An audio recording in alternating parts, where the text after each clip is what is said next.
Pankaj asks how he can decide between open and closed-ended funds and how loads should affect his choice.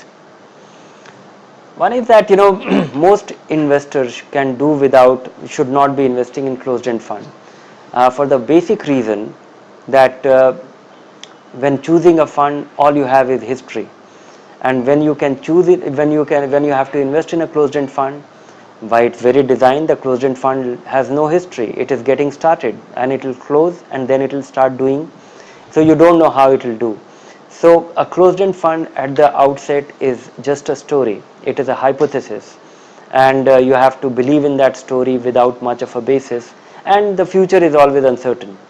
When it comes to an open-end fund, you know that funds have existed for a long period of time. It has existed for 10 years. How it did in a rising market, how it did in a falling market, how long has the fund manager been, what kind of portfolio the fund has built, how big it is, what is the cost.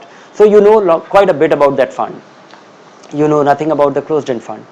The only kind of closed-end fund for which investors don't have a choice are the FMPs. That it is designed as a bond. The structure is like that of a bond.